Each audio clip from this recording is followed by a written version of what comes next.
Hi there, I'm Dr. Mark Hollmann of Florida Orthopaedic Associates. I want to take some time today to answer a couple of questions that we have. Here's one from our DeLand office. This is what's the difference between a total knee and a partial knee replacement? Well, I've got a handy dandy model here for you. A total knee is basically a complete resurfacing. A lot of my patients think we take the whole knee out and start again, and that's not what we do at all. What we do is basically just resurface the end of the thigh bone.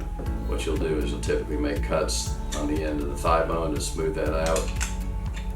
Pop that together, do the same thing on the tibia, and then it goes back together, and that's a complete knee replacement. So basically you're just doing all the surface, the outside ligaments remain the same, your kneecap, your patella, all of that pretty much stays the same, except we do resurface the patella. If you can imagine this kind of cut in half, that's what a partial knee replacement is. Basically we just resurface the inside of the knee. Typically there are partials for the outside, but we do that much less common. It's usually the inside of your knee, or called the medial compartment. That's a little bit less surgery. We've been doing that robotically for a number of years, and that's worked out very well. But that's probably less than about 10% of my patients.